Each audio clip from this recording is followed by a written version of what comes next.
오늘의 말씀의 제목은 개인의 고난이 공동체를 향한 축복으로라는 제목으로 은혜를 나누려고 합니다. 오늘의 시는요, 늘 그렇듯이 애매한 고난 가운데 있는 한 시인이, 한 개인이 하나님의 공의를 간구하는 시입니다. 자주 들었죠? 탄원시입니다. 그런데요, 오늘의 이 시는 특징이 있습니다. 개인의 고난으로 시작해서 마지막이 가난한 이들, 궁핍한 이들, 시온을 사랑하는 이들의 회복을 바라는 내용으로 내용이 이렇게 흘러가는 것을 보고 있을 수 있습니다. 흔히 우리가 간증 집회를 하면서 은혜를 받다가 자주 마음이 불편해지는 지점이 있습니다. 어떤 지점이냐면 그래서 어쩌란 말이냐예요. 그래요. 어려운 상황, 힘든 상황 하나님이 다 넘어가게 하셨어요. 그래서 나는 이렇게 축복받았습니다. 로 끝난다면 어떤 측면에서는 너무나 허무할 바 없는 내용이 될 수 있다는 것이죠. 우리가 인간 승리의 이야기를 들으면서 그래서 어떡하라는 거죠? 나의 삶은 어떠라는 거죠? 라는 고민으로까지 흐를 수 있다는 거예요. 다윗은요, 오늘 시의 이야기에서 신앙인이 겪는 고난을 극복하길 바라면서도 동시에 인생 승리의 스토리로서 역경을 이겨내는 그런 것을 바라지 않는 것을 볼 수 있습니다. 만인에게 복을 축원하는 내용으로 이 시의 말씀을 마무리한 것입니다. 우리는 이곳에서 기독교가 말하는 복이 무엇인지 생각할 수 있습니다. 창세기의 요셉 이야기를 보면 그는 참 복된 사람이었어요. 그런데 동시에 그는 형통하다고 하면서 정말로 동시에 너무나 비참한 삶을 살았습니다. 형제들에게 버림을 받고 노예 생활을 하고 누명을 받아서 감옥에 가게 되었습니다. 이러한 일련의 애매한 고난을 받게 되는 내용이 삶의 대부분을 차지했다는 겁니다. 그래도 그는 이 고난을 뚫고 애굽의 총리가 됩니다. 발표도 일어나고 꺾어도 살아나는 철인의 모습을 보여주고 있습니다. 그러나 그 요셉은 버림받고 청리가 된 삶의 이야기를 인생 승리의 스토리로 보지 않고 철저히 하나님의 구원으로, 더 나아가서 이 구원을 통해서 자기의 민족과 가족을 구원하는 섭리로 바라봤다는 거예요. 복의 근원이 돼서 나의 복으로 누군가를 살리는 거죠. 창세기 45장 7절 8절에 요셉이 자신들을 찾아온 형제들에게 자신들이 받은 복에 대해서 이렇게 이야기합니다. 하나님이 큰 구원으로 당신들의 생명을 보존하고 당신들의 후손을 세상에 두시려고 나를 당신들보다 먼저 보냈나니 그런즉 나를 이리로 보낸 이는 당신들이 아니요 하나님이시라. 하나님이 나를 바로에게 아버지로 삼으시고 그 온 집의 주로 삼으시며 애굽 온 땅의 통치자로 삼으셨나이다. 이 말을 보면요, 내 복이 무엇을 위해서? 당신들을 위해서, 나를 버렸던 형들을 위해서 이곳에 보내신 섭리다라고 이야기한 것입니다. 하나님은 때로 축복을 허락하시기 위해 고난을 주실 때가 있는데 이것을 신앙 안에서 승화시키면 내 안에 불의한 욕망은 사그러지고 은혜만이 남습니다. 요셉은 받은 복을 통해 가족과 민족을 살리는 일을 감당하게 된 것입니다. 오늘의 이 시는 요셉의 삶과 많이 닮아 있어요. 또한 신약에서 그리스도의 고난을 빗대어 가장 많이 인용이 되는 시가 시편 22편과 더불어 오늘 69편의 시입니다. 십자가에 달려 애매한 고난을 받으신 예수님께서는 종국에 자신들의 백성의 구원을 이루셨죠.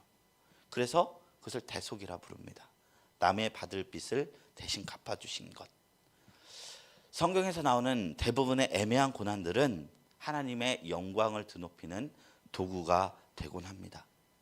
이런 영적 도식을 살펴보고 오늘의 시를 살펴보면 그 구조가 보입니다.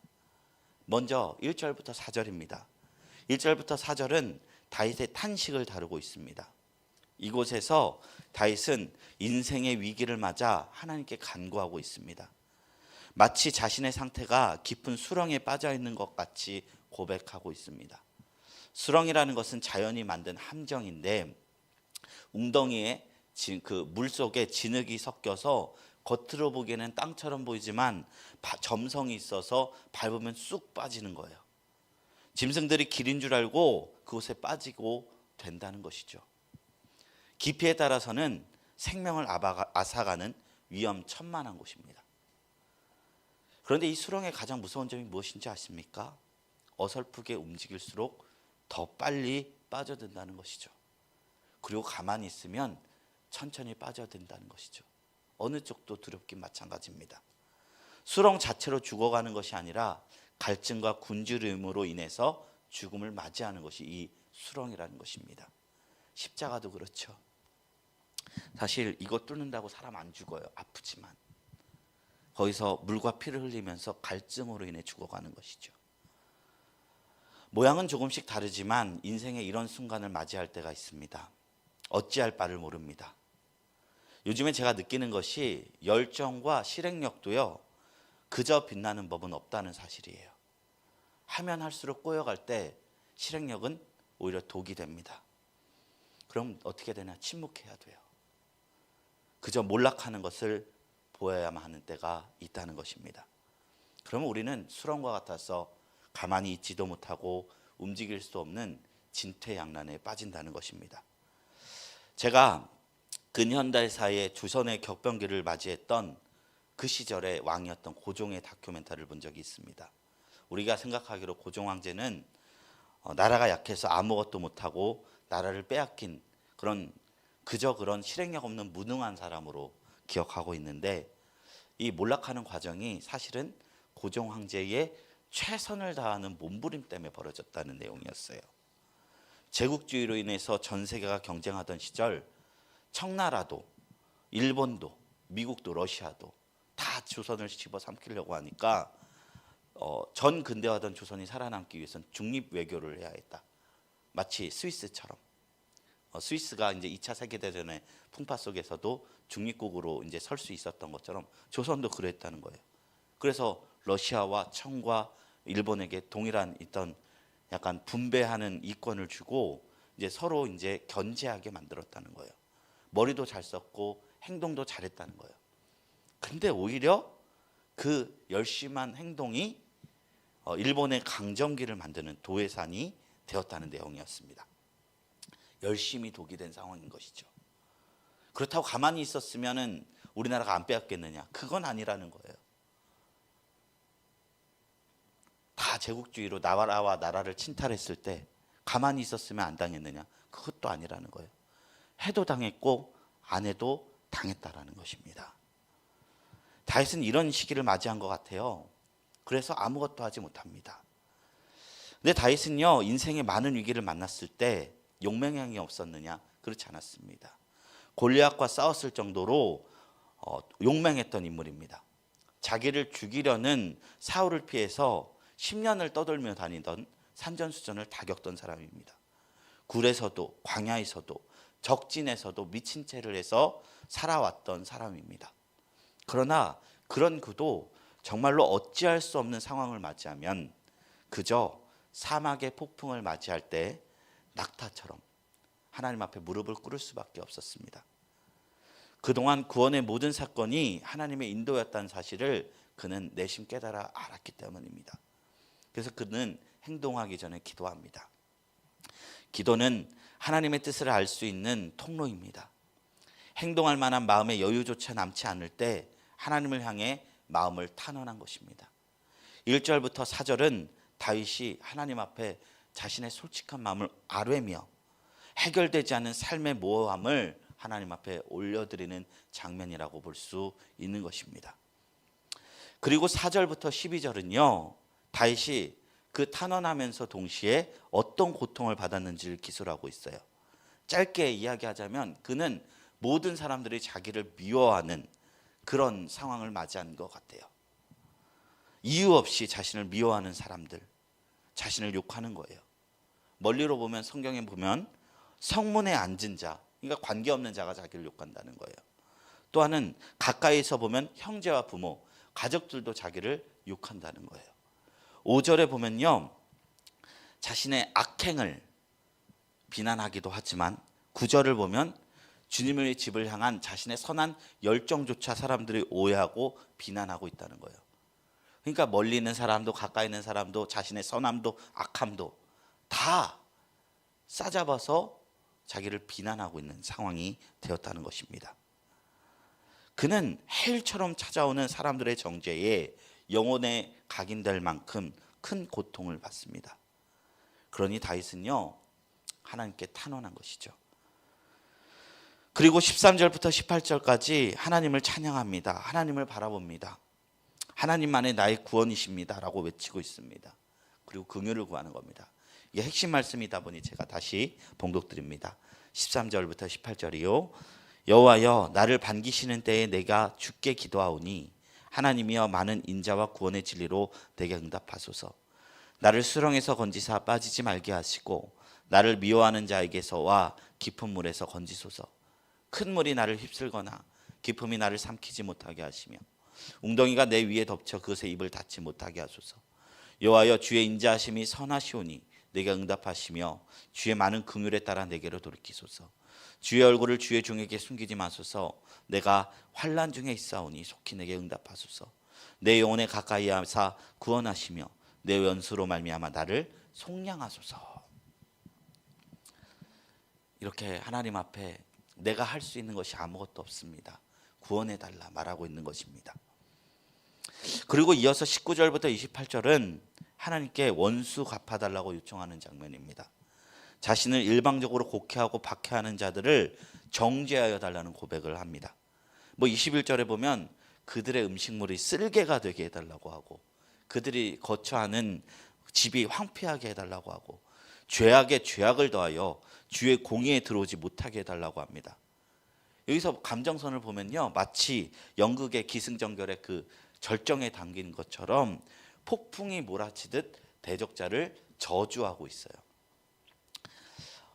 이럴 때 보면 또 이런 생각도 들어요. 성경은 남을 미워하지 말라고 하는데 이렇게 원수를 향한 증오의 감정을 쏟아내는 이 말씀을 우리가 어떻게 이해해야 하는가? 저는 그렇게 답변 드리고 싶습니다. 기도하는 자만이 내 안에 미움과 증오를 중화할 수 있는 것입니다. 성경에는 때로는요, 우리에게 할 수 없는 주문들을 하곤 합니다. 모든 것을 버려두고 나를 따라오라. 이웃뿐 아니라 원수를 사랑하라. 내가 거룩하니 너희도 거룩하라. 아버지의 온전하신 같이 너희도 온전하라. 하나같이 우리가 쉽사리 할 수 없는 명령들이죠. 이것을 이룰 수 있는 자가 전 세계 70억 인구 중 과연 몇이 될까요? 기독교 인구가 20억이라 하는데 이것을 이루는 자가 과연 몇이나 될까요? 아무리 진실된 신앙이 있는 자가 자들이라 할지라도 다윗의 모습과 같을 것입니다. 알고는 있지만 따르지 못해 방황하는 것이 신앙인의 모습이라는 것이죠. 그러니요, 다윗은요, 이건 쉽사리 연극으로 자기를 덮듯이 나는 할 수 있다 하지 않고 하나님께 올려드립니다. 그런데 다윗이요, 놀라운 점은 하나님께 올려드리지 않고 그냥 자기가 실행해도 됐다는 거예요. 왕이었기 때문에, 권력자였기 때문에 싸울 수도 있었다는 거예요. 용맹함은 물론이거니와 다윗은 구국의 영웅입니다. 전쟁에 익숙한 자입니다. 싸우고자 하면 다윗을 이길 자가 아무도 없습니다. 그 아래는 요압 장군이 있습니다. 그리고 새 용사들이 있습니다. 그러나 다윗은요, 복수를 직접 감당하지 않았습니다. 감당했다면 어떻게 됐어요? 피해 학살자가 되었을 것입니다. 다윗은 스스로 살육의 칼을 꺼내지 않고 하나님 앞에 원수 갚음을 올려드렸습니다. 더러운 욕망도 미움도 그저 올려드립니다. 왜냐?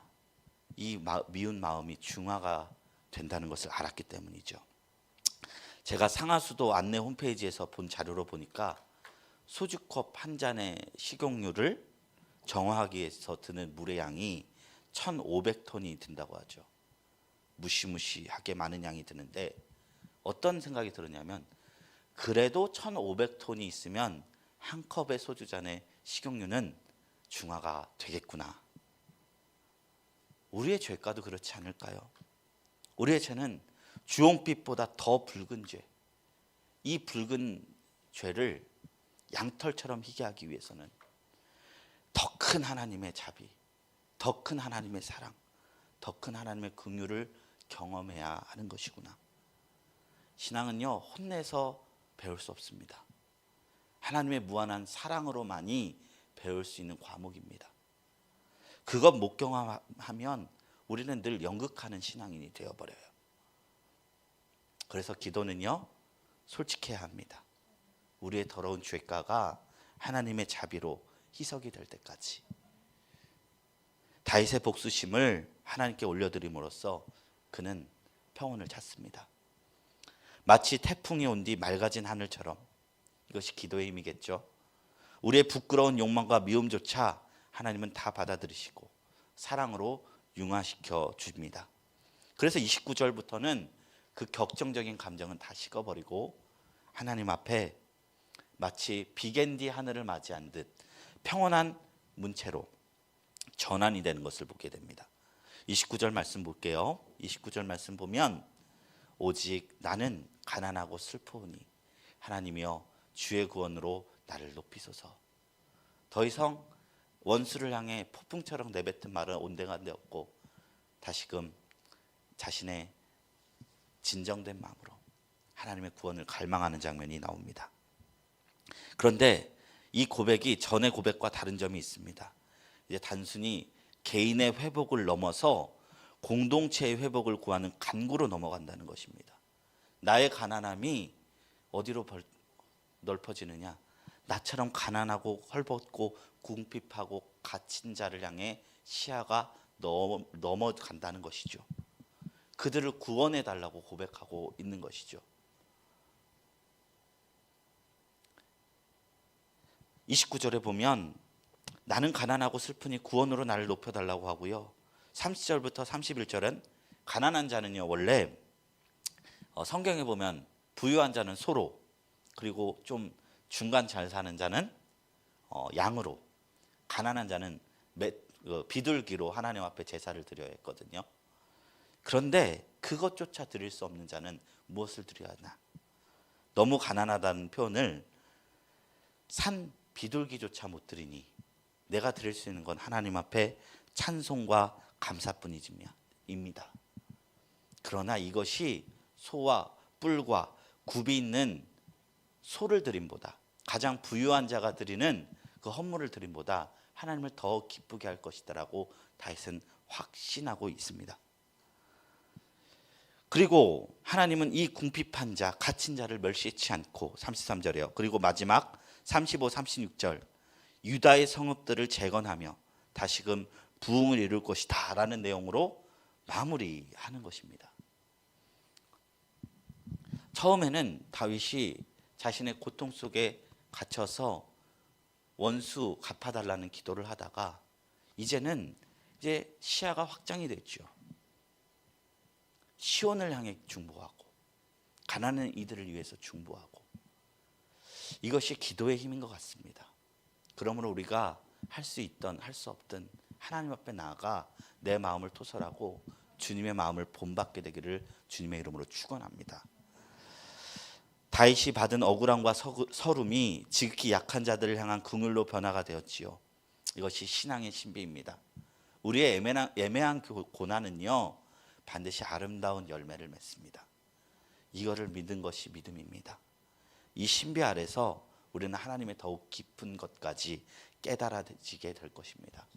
그 하나님을 기억하며 재물보다는 진정한 찬송, 고난 중에 드리는 깊은 가난한 마음으로 드리는 찬양을 할 수 있는 저와 여러분들이 되기를 주님의 이름으로 축원합니다. 우리 시간 말씀을 생각하시면서 기도하겠습니다. 다윗은 왕의 자리에서 지극히 가난한 자의 마음을 헤아릴 수 있는 자가 되었습니다. 그것은 아이러니하게도 그에게 찾아온 애매한 고난 덕이었습니다. 고난이 당시에는 너무나 슬프고 어렵고 나를 막아서는 것 같지만 지나고 나면 압니다. 요셉이 마치 총리가 되고 난 뒤 그 고난을, 형제들이 나를 버린 그 아픔을 하나님의 섭리로 기억했던 것처럼 우리도 주님의 사랑을 무한히 깨달아 아픔조차 사랑으로, 자비로, 긍휼로 깨닫는 깊은 신앙의 신비를 알게 하여 주시옵소서. 우리 다 같이 이것을 위해서 통성으로 1~2분간 기도하며 나갑니다. 거룩하신 하나님 아버지, 감사합니다. 우리에게 하나님의 마음을 허락하여 주시고 우리 안에